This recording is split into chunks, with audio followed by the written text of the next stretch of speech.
Здравствуйте, дорогие друзья! Сегодня у нас 7 июня, пятница, в Киеве раннее утро. И, как всегда, последнее на этот час, наиболее важное, с моей точки зрения, событие. Но прежде чем я к ним перейду, я хотел бы вам привести две цитаты. Считаю, что они очень важны для более полного понимания той ситуации, в которой мы находимся. Сейчас, как вы знаете, в Петербурге происходит экономический форум, который затеян для поиска инвестиций, инвесторов в Мордор. Но это уже должно радовать, поскольку свидетельствует о том, что орки хотят и планируют жить. Это существенное изменение по сравнению, скажем, тем, что было еще где-то месяц назад, когда они бурно, чуть ли не ежечасно, высказывали готовность нажать на красную кнопку и похоронить самих себя со всем миром. Теперь что-то там произошло. Изменились ли орки действительно? Вот сейчас мы посмотрим. Значит, две цитаты. Говорит депутат Псковского заксобрания от «Единой России» по имени Армен Мнацаканян. Цитата. «Мы живем в непростое время. И как говорит наш президент, и мы говорим, дальше цитата президента, только делами будем доказывать. И прошу прощения за слово «убивать» тех, кто нас не хочет видеть или любить. И это самое главное». Конец цитаты. Знаете, я прочитал вот это, и как-то так пришла такая мысль. В свое время философ известный Гегель говорил, что все разумное действительно, все действительное разумно. И знаете, когда-то, когда я учился в университете, это было как проявление идеализма, которое несовместимо с настоящей материалистической философией. А сейчас, в 21 веке, чем дальше развиваются естественные науки, прежде всего связанные с Вселенной, ее происхождением, развитием и так далее, то есть эта фраза, эта глубочайшая мысль, она подтверждается все более и более убедительно. То есть человечество и вообще развитие цивилизации, оно продумано, и она имеет тенденцию. Тенденция заключается в том, что, во-первых, тут действительно все разумно, то, что вокруг нас. Бывают девиации, бывают искажения. Нам они кажутся долгими, потому что жизнь наша коротка. Но по сравнению с масштабом, так сказать, бытия, жизни Вселенной, это все мелочь, это доли секунды. То же самое с развитием человечества. Вот посмотрите, оно так или иначе, но движется к гуманизму. Возьмите хотя бы наказание, тяжесть наказаний когда-то и сейчас, что происходит. Вообще смертную казнь отменили, да? Раньше гарроты совсем недавно в Париже, ну как недавно, еще полвека назад использовали. То есть не гарроты, а гильотины. В Испании гарроты. Сейчас это же даже немыслимо, да? Но были девиации, опять-таки, как фашизм, со всеми его ужасами. Но где он? Его нет. То есть, как ни крути, а человечество движется к гуманизму, к терпимости и так далее. Поэтому вот это высказывание лично для меня говорит о том, что мы имеем дело с тупиковой ветвью человеческого рода под названием орки. Это девиация, это тупиковая ветвь, которая, согласно и Гегелю, и развитию естественных наук в 21 веке, она должна отмереть. Так или иначе, то ли естественным образом, то ли вляпается в какую-нибудь авантюру и будет похоронено, как был похоронен Третий век. Но это действительно тупиковое, это недочеловеки. Еще одна цитата. Это уже там не какой-то депутат Псковского заксобрания, это ни много ни мало представитель, вернее, он председатель комитета по обороне. Важная шишка, да, в российском парламенте. И в кулуарах этого форума питерского ему задал корреспондент, журналист, несколько вопросов. Речь шла о том, что происходит. Вдруг Запад изменился, перестал бояться пугалок ихних, творит, что хочет, и теперь вообще наступает, пугает нас теперь. Картополов говорит, они нас провоцируют, они толкают нас на опрометчивые шаги. Но это не получится. Мы не поддадимся на их провокации. Чувствуете как? То есть недавно они провоцировали. Мы должны были бояться их провокаций. Теперь они боятся нашей провокации. То есть это говорит о том, что мысль Макрона, о том, что они должны не знать, что мы сделаем, и думать об этом, она была справедливой. Дальше он говорит, посеять панику. Журналист спрашивает у него, они хотят посеять панику? Это единственная цель западных политиков. Ответ Картополова. Все это провокативное высказывание западных политиков. Это не более чем информационные атрибуты чего-то другого, скрытого, более важного. И вот нам предстоит выяснить, мы выясним все-таки, что ж за этим всем стоит, с таким резким, неожиданным изменением. Это может оказаться все, что угодно. Я полагаю, что это какие-то действия на территории Украины, возможно, связанные с поставками нового вооружения, какими-то маневрами, подготовкой неких масштабных операций. Они ожидают ужаса, ужаса. То есть, опять-таки, Макрон, провидец Макрон, инициатива перешла к Украине. То раньше Запад думал, а что ж там Путин совершит, что он задумал. Теперь они думают, ломают голову, а что задумали ВСУ и западные партнеры. И дальше. Картополов. Они думают, что могут бесконечно с нами играть. Нет, не могут. Помните, как говорилось в замечательном советском фильме «Место встречи изменить нельзя». И дальше цитата из этого фильма. «Да ты не бойся, мы тебя не больно зарежем. Чик, и ты уже на небесах». И тут будет так же, говорит генерал-полковник, председатель комитета по обороне. Я вот так представляю себе, американский сенатор, председатель комитета по обороне или палате представителей, там вот такой бы ляпнул, тут бы газеты грохотали. Кого он цитирует? Вы же помните, наверное, те, кто видел, смотрел этот фильм? Бандита, кровавых бандитов после Второй мировой войны, которые грабили, убивали, отбросы рода человеческого. И вот это, значит, он цитирует как предмет для подражания. О чем это говорит? Банда – это все банда. То есть это падение так называемой элиты. Это уже не элита, это отбросы общества. Вернее, они даже не общество, какое там общество, это все общества, в основном орки. Это, да, отбросы рода человеческого. И это то, вот, что нам противостоит и с чем приходится бороться. Но мы на правильном пути, поэтому мы победим. И уверенности в этом сегодня должен добавить официально президент Франции Эммануэль Макрон. Вчера он выступил, дал интервью небольшое французскому общественному информационному ресурсу какому-то, где объявил, что в пятницу он объявит о новом сотрудничестве с Украиной и о продаже самолетов «Мираж-2005», вернее, он там 2000-5. Это боевые самолеты фирмы Dassault, французского производства, которые, по его словам, позволят Украине защитить свою землю, свое воздушное пространство. Франция начнет в этой связи, Франция и, возможно, Греция будет им помогать, они начнут обучение украинских пилотов. И повторил, что Украине должно быть разрешено, не то что разрешено, оно уже разрешено, но подтверждено поддержка права Украины использовать оружие, которое она получила от западных партнеров, для нанесения ударов по военным объектам, дальше я цитирую, для нейтрализации точек, с которых Украина подвергается нападению. Конец цитаты. Это решение потенциально может помешать Москве открыть новый фронт в северо-восточных регионах. Это то, что пишет французская печать, комментируя это решение и высказывание Макрона. Ни больше, ни меньше.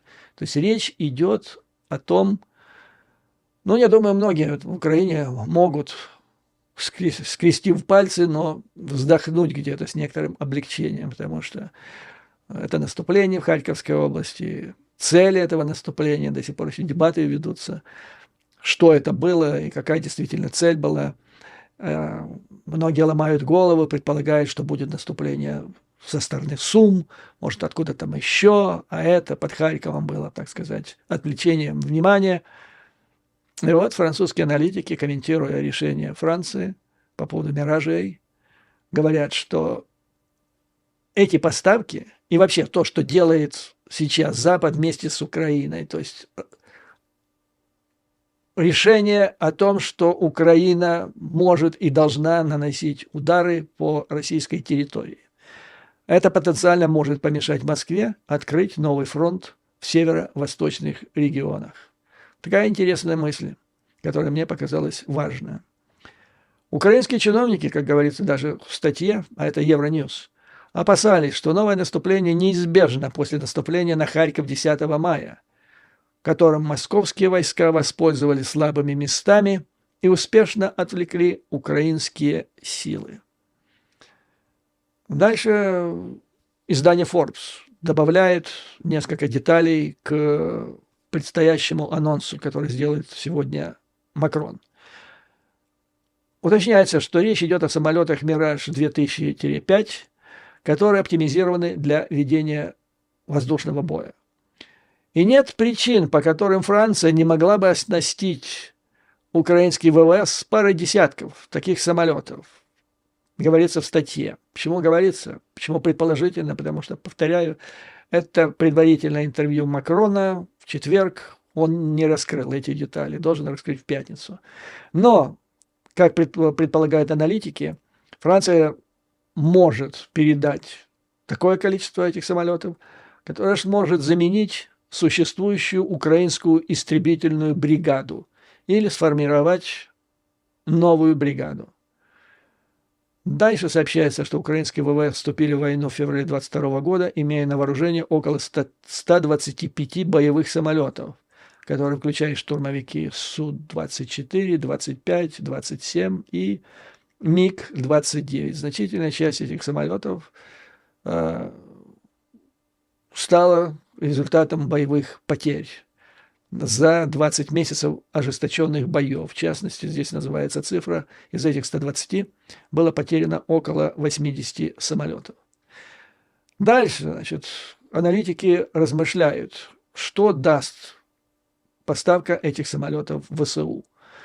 Ну так, вот есть такое мнение, что если бы эти самолеты стали доступны Украине сегодня, то украинцы сделали бы с ними, то украинцы направили бы их на противодействие российским истребителям-бомбардировщикам «Сухой», которые безжалостно бомбят украинские войска и гражданское население, нанося до 3000 точных бомбовых ударов каждый месяц. То есть, повторяю, эти самолеты – это прежде всего самолеты-истребители, которые дают возможность уничтожать воздушные цели противника. Ну и теперь, после анонса этого, вопрос, когда же это состоится. Теперь, значит, надо начинать. То есть обучение пилотов еще не начиналось. Будет его проводить Франция и, возможно, Греция. И сегодня, возможно, от Макрона мы узнаем о предполагаемых сроках этого обучения. И именно это, то есть длительность обучения, определит то, когда именно эти самолеты поступят в Украину, потому что с точки зрения техники самолеты, как считается, находятся уже готовы для поставок хоть завтра. И если не произойдет шоковой в смысле, то никто не может представить, что такое может случиться, шоковой победы России или прекращение войны путем переговоров, «Мираж-2000-5» должны в конечном итоге отправиться в бой над 700-мильной линией фронта в Украине. Издание Newsweek опубликует очень важную информацию, которая касается обновленной стратегии НАТО в отношении угроз со стороны России. Очень важная информация и очень важно те решения, которые были приняты. А этой обновленной стратегии в четверг совместно объявили генсек ООН Столтенберг, а также президент Финляндии Стуб на совместной пресс-конференции. Они оба заверили союзников по НАТО, что Россия в настоящее время не представляет военной угрозы для трансатлантического блока. То есть немного такое шокирующее заявление, потому что до сих пор все трубили, били в колокола, кричали о необходимости срочно увеличить производство вооружений, боеприпасов, увеличить затраты на оборону, строить новые заводы. Называли конкретные даты, года, и они все время уменьшались от 10 до последнего времени уже говорят, от 2 лет уже может Россия напасть, и вдруг не представляет военной угрозы для трансатлантического блока. Знаете, я думаю, почему это сказано? Потому что дальше там будет понятно, что это не значит, что нужно сесть и отдыхать, праздновать победу. Наоборот, там все наоборот. А вот это декларативное заявление о том, что Раша больше не представляет угрозы для НАТО, это сделано для того, чтобы не дать путиноидам, Кремлю внутри страны мобилизовывать население под воплями, значит, на нас собирается нападать НАТО и так далее. Поэтому вставай, страна огромная. То есть Russians, они будут это делать на соловьиных пометах, будут делать. Но одно дело, когда они сами выдумывают это все, рано или поздно это становится, выглядит просто глупо, и даже тупым оркам это в конце концов становится понятно. Они перестают верить официальной пропаганде. Не другое дело, когда Запад своими высказываниями непрерывными, значит, дает для этого пищу. То есть решили сбросить риторику, но не потерять бдительность. При этом, значит, оба выступающие сказали, что сейчас у НАТО есть окно для активизации подготовки к войне, к возможному нападению России, которое сейчас не так остро стоит, как могло бы, если бы Russians не увязли в Украине. А вот если они победят в Украине, не дай бог, тогда, значит, они опять вернутся, опять развернут эти силы, которые увязли в Украине, и тогда, значит, опять вернется опасность к блоку.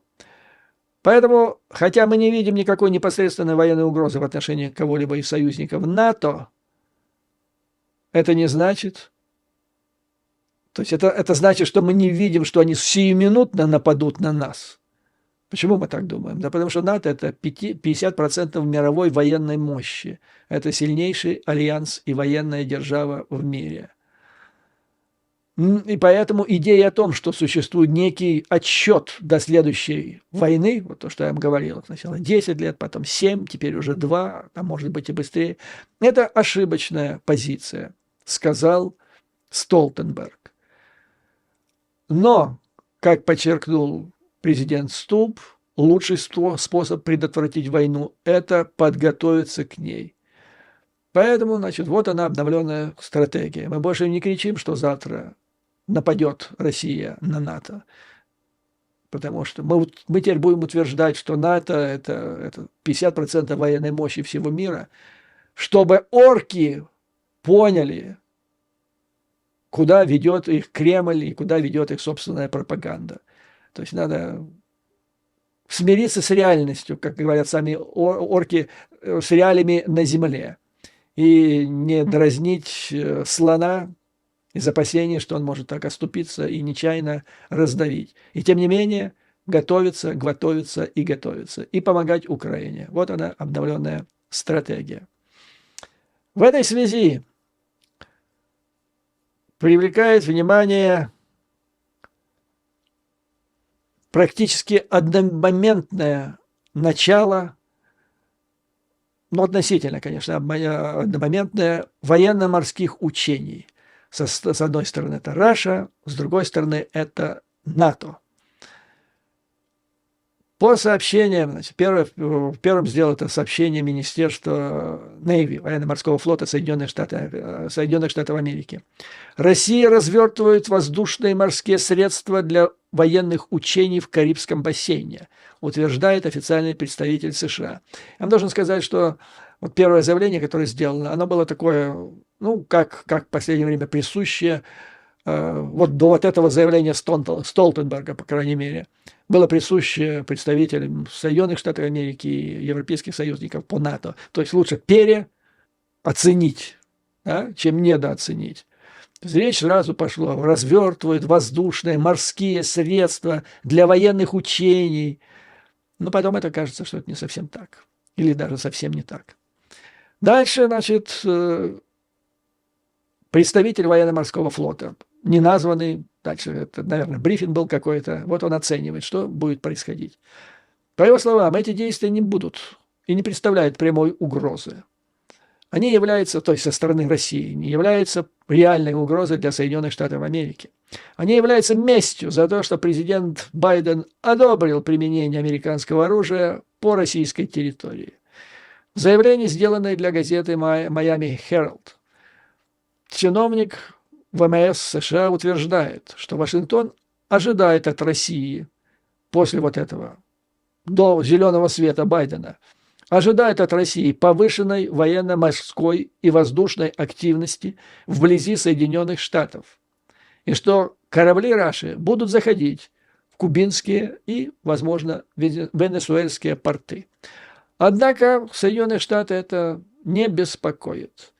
Мы ожидаем, что, как мы и предвидели, Russians усилят этими сообщениями информационное пространство для того, чтобы заявить о себе как о морской державе, которая может проецировать свою силу в различных регионах мира, и чтобы тем самым расстроить нас. Типа мы могем. Но нас это особо не беспокоит. Это то, что они делали раньше. Это не для нас. Это пугалка даже не для нас. Это те месседжи, которые Кремль шлет оркам внутри страны. То есть о чем это говорит? Это троллинг, очень интересный, тонкий троллинг со стороны. Я никогда не думал, что моряки американские имеют такое тонкое чувство юмора. То есть чуть ли не открытым текстом говорится, что это понты кремлевские, путинские обычные. Но если это раньше, эти понты были нацелены на западных политиков, западные военные круги, западные аудитории, вот эти все ядерные, трясения ядерными причиндалами Путина, то теперь это все делается для внутреннего потребления, потому что для внешнего потребления они уже не работают, как мы с вами отмечали последнюю неделю. Вот он, коренной перелом. Это важнейший новый момент, когда для Кремля, это я, собственно говоря, зачитываю те выводы, которые я для себя сделал, это важный новый момент, когда для Кремля уже не так важно добиться реальной победы на внешнем фронте. Сейчас для Кремля более важно убедить орков внутри страны в своих победах, даже мифических. Создание виртуальной реальности для внутренней аудитории. Это операция по спасению морды лица окурка. Я считаю, что это надо наблюдать дальше. То есть это только, понимаете, вот лично меня первые признаки, которые дают основания думать в этом направлении. Нужно дальше следить по дальнейшему развитию событий, как это будет. То есть речь идет о том, это уже не я говорю, это говорит представитель ВМС США, чтобы показать России, чтобы Россия показала, вернее, чтобы показать оркам, что Россия все еще способна на определенный уровень проецирования военно-морской мощи. И поэтому в дальнейшем нам следует ожидать большей активности в этом направлении, то есть больше понтов, больше шевелений вот такого рода. Я считаю, что это хорошо. То есть, если мы так вспомним, Советский Союз развалился по большому счету тогда, когда он на 100% включился в гонку вооружений с Соединенными Штатами Америки. И американцы специально ее развязали при Рейгане, не для того, чтобы победить в каком-то бою, в ракетных атаках Советский Союз, чтобы вовлечь его, зная настолько хрупка, как невероятно хрупка советская экономика, насколько она зависит от уровня цен на нефть. И даже придумали для этого «Звездные войны», которые советские генералы купились на это. Это стало одной из последних соломинок, которые сломали хребет Советскому Союзу. Теперь же Раша, она сама идет на это дело. Такое впечатление, что Путин, его помощники не жили при Советском Союзе. Ну да, то есть по большому счету он не работал в разведке, или, ну, в общем, он не занимался информационной работой, он не занимался вопросами, связанными с внешней политикой, он занимался внутренними проблемами, как представитель 5-го управления. Его там тот же самый Патрушев и так далее, они занимались внутренними там вопросами контрразведки на очень низком местном уровне. Поэтому, может быть, они не понимают, что произошло тогда при Рейгане и при Горбачеве. То есть они сейчас будут делать то, или уже начинают делать, то, что Советский Союз делал в начале 80-х годов, влетев в этот последний виток гонки вооружений, и на этом деле и все. На этом деле все закончилось. Поэтому это хорошо. То есть окурок или бледная моль летят прямо в пасть. Или мусорный ящик. И вот интересно заявление представителя ВМС США. До этого, то есть вот до последних дней буквально, Кремль и президент Путин неоднократно выступали с угрозами, ядерными угрозами. Но после фактического применения оружия Украиной по вражеской территории шум Кремля, угрозы на внешней площадке стало заметно тише.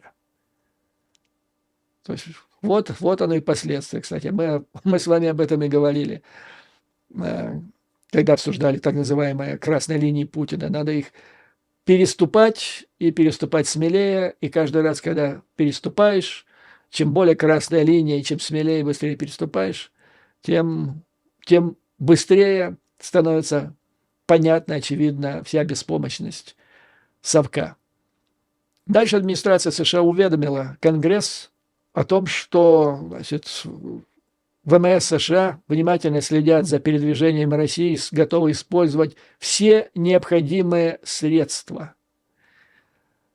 Белый дом ожидает, что российское военное учение расширится по всему миру, а также увеличит активность в Тихом океане. И это хорошо, как мы только что с вами обсудили. Бог в помощь, барабан в руки, вперед, в гонку вооружений. Она давно ждет орков. Интересная мысль. Вот часто можно встретить такую идею, что вот при Трампе, если бы сейчас был Трамп, то и войны бы не было, Путин бы испугался там. И Трамп, когда станет президентом, быстро все закончит, потому что Путин его боится. Так вот, предстоящая совместная воздушная операция, вот сейчас, то, что анонсировал Кремль, это первое в своем роде после администрации Трампа. То есть при Байдене ни разу еще не было вот подобных так называемых учений в Карибском море или где-то там поближе к Соединенным Штатам Америки. Больше всего их было, оказывается, при Трампе, которого некоторые трамписты утверждают, что которого так боится Путин. Ничего подобного, оказывается, если обратиться к фактам. А затем, значит, они прекратились, и вот теперь это первый визит в западное полушарие. Ну и непосредственная причина, почему это делают, она очевидна. Они недовольны нашей поддержкой Украины и поддержкой наших союзников по НАТО. Дальше немного информации добавляет, полезная информация добавляет CNN. Это уже правительство Кубы сообщает, что группа российских военных кораблей на следующей неделе в рамках исторически сложившихся дружественных отношений посетит Кубу. Это фрегат, то есть самый крупный корабль, там фрегат. Затем атомная подводная лодка. Затем нефтеналивной танкер «Пашин», чтобы заправлять их фрегат, иначе не дойдет, не доплывет. И, внимание, чрезвычайно важно, спасательный буксир Николай Чикер. Вот спасательный буксир меня привел к воспоминаниям. Вот помните, когда мощный авианосец «Кузя» российский был направлен в Средиземное море, и там он сломался, и спасло его то, что при этом был буксир, который его оттащил. То есть, оказывается, не смеют российские группы кораблей отправляться в дальнее плавание без спасательного буксира. Все на соплях, все может сломаться в любой момент. И тогда буксир станет спасением. Дальше, значит, кубинское правительство сообщает, что эта группа кораблей посетит порт Гаваны в период с 12 по 17 июня. Куба утверждает, что ни одно из этих судов не несет ядерного оружия и настаивает на том, что их заход не представляет угрозы для региона. Ну и объясняется, что Куба все больше зависит от российской нефти и помощи. Короче говоря, это не учение. Хотя, понимаете, ну, когда группа кораблей выходит в море, это уже можно называть учением. Но из того, что здесь я вот смотрю, какие корабли здесь присутствуют, наверное, самое основное учение будет это, как спасательный буксир Николай Чикер будет спасать российский фрегат адмирал Горшков, если с ним что-то случится. Других учений я здесь не вижу. То есть будет то, что называется порт-колл, заход в порт Гавана. Назвать это учениями, ну, может, это учение так, по загрузке или разгрузке там, мешков, ящиков там, и так далее. Но это не те учения, мы дальше поговорим о учениях НАТО, которыми можно напугать, которыми, видимо, Путин собрался пугать, когда он говорил, что мы вот свои ракеты большой дальности разместим там, откуда можно наносить удар. Ну, никак души американцев не наполняются ужасом, читая вот эти, значит, строки. То есть, если это учение, то это учение спасательного буксира Николая Чикера. Кубинцы, как я вам сказал, высказав свою глубокую убежденность, Куба никогда не позволит Раше разместить на ее суше или в портах, или в ее водах ракеты любой дальности, рашенские, которые могут достичь Соединенных Штатов Америки. Никогда этого не будет. Один раз они это сделали, но тогда им деваться было некуда, потому что Фидель-то, когда пришел к власти, первым делом он рванул в Соединенные Штаты Америки просить понимания. Но там посмотрели на него, а он так был тогда одет примерно как сейчас вот некоторые руководители Украины, типа Ермака. Ну, они с гор спустились, у них больше ничего не было, было вот это полувоенное обмундирование. А американцы посмотрели на этих босиков, решили, что эти босики, и сказать, уезжайте оттуда. Эти босики развернулись и поехали в Москву, где их приняли с распростертыми объятиями. Вот такая ситуация сложилась. Второй раз такой ситуации уже не будет. Поэтому лучше бы Путин не посылал. Вот как он Кузю послал тогда проецировать военную мощь, ну и обделался.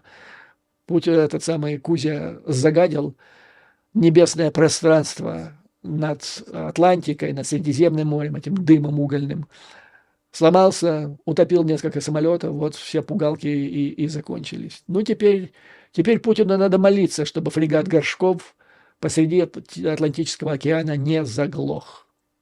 А вот НАТО 7 числа, 7 июня начинает самое крупное с 1972, по-моему, года учение в акватории Балтийского моря. Это действительно будет самое крупное. Там будет участвовать 20 стран, будет участвовать около 50 самолетов. Эти учения были крупными в прошлом году, но тогда там участвовало 6 тысяч человек, сейчас военнослужащих, сейчас будет 9 тысяч человек. Это будет учение по превращению Балтийского моря в озеро НАТО. Центральное место в этих учениях займет, первое, значит, адаптация к тому, что Запад, Украина, НАТО узнали о возможностях российских вооруженных сил на полях сражений в Украине. То есть стратегия получения новой информации и приспособления к тем изменяющимся условиях, которые имеют место на поле боя в Украине. И в этой связи, значит, прежде всего тестируется, прежде всего узнаются возможности российских видов вооружения и создаются новые технологии. Вот эти технологии и будут испытываться в ходе этих учений. Ну и будут испытываться такие технологии, которые должны послать России зловещий сигнал о возможностях Альянса. Так и говорится представителями Пентагона. Зловещий сигнал. Будут отрабатываться передовые системы тролления мин, беспилотных подводных аппаратов, воздушных дронов, беспилотных надводных кораблей там, и так далее. Дальше значит, отмечается, что на этот раз в учениях впервые в истории Альянса будут принимать как полноценные члены этого Альянса, участники Швеция и Финляндия. Хотя Швеция участвует в этих учениях с 90-х годов, но это первое, где она полноправный член НАТО. Очень важные вопросы будут решаться в связи со Швецией. Ну, во-первых, остров Готланд, непотопляемый авианосец, который находится совсем неподалеку от Калининграда. Его действительно будут превращать в такой авианосец. Затем будут решаться вопросы еще по одному тонкому, важному, значит, делу. Поскольку, как оценивают натовцы, ВМС России, понимая те проблемы, которые складываются в Балтийском море, все большую часть активности перекладывают на гражданские суда, прежде всего задействуя их для разведывательных операций в районе Балтийского моря, а также для возможных диверсионных операций. То есть будет отрабатываться тактика борьбы вот с этими гражданскими судами Российской Федерации, с тем, чтобы не дать им совершать диверсионные акты. А сейчас, как мы вот в предыдущих видео с вами обсудили, помимо демонстрации вот этих учений всевозможных в Мировом океане, одно из направлений того, что будет делать Москва, для того, чтобы гадить Западу, это проведение диверсионных операций, убийств, там, взрывов, повреждений кабелей связи, трубопровода, вот все то, что происходит в огромных количествах, проходит по дну Балтийского моря. Ожидается, что Россия будет противостоять, то есть мешать этим учениям, прежде всего путем через РЭП, при помощи кибер- и электронного оружия. Раньше она уже это делала, ожидается, что будет то же самое, и НАТО будет препятствовать этому, как пассивно, то есть отбивая атаки, так обещают в наступательном плане. Вот это очень серьезное заявление, потому что в прошлом году, когда Раша попыталась помешать этим учениям, они глушили электронные системы связи, не только военные, но и гражданские. И Finnair, финская авиакомпания, вынуждена была временно прекратить полеты, потому что там была прервана электронная связь ее самолетов с пунктами управления. И если НАТО будет теперь проактивно и наступательно им мешать, то эти учения обещают не быть томными, мягко говоря.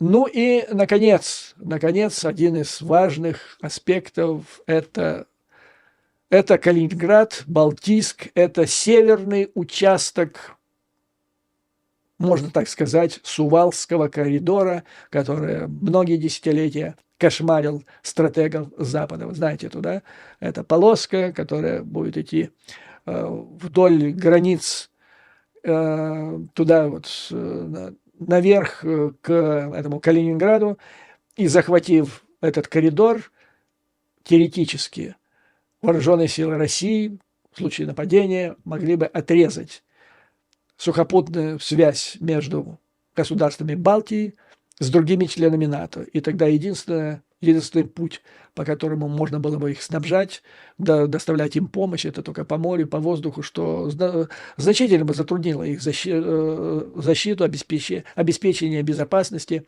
в случае полномасштабной войны с Россией. Так вот, значит, будут отрабатываться вопросы о том, как поступать с Балтийском и Калининградом. Вариантов здесь несколько. Считается, что российские корабли буквально накануне или в начале широкомасштабного конфликта должны быть или интернированы, или уничтожены на своих стоянках, там, где они находятся. Это что касается Балтийска. Что касается Калининграда, то там находится крупное подразделение, крупные силы противовоздушной, противоракетной обороны, а также военно-воздушные силы. Вот эти подлежат разгрому. То есть северная часть вот этого так называемого Сувалского коридора должна быть уничтожена и запечатана, чтобы использование этого коридора, ну, вообще было снято с повестки дня. И все это Калининград, и весь этот Сувалский коридор был нейтрализован. Еще один важный аспект – это новые боевые планы НАТО, которые были сделаны буквально за последний год после предыдущих учений на основании опыта противостояния, значит, с вооруженными силами Украины, борьбы с Россией на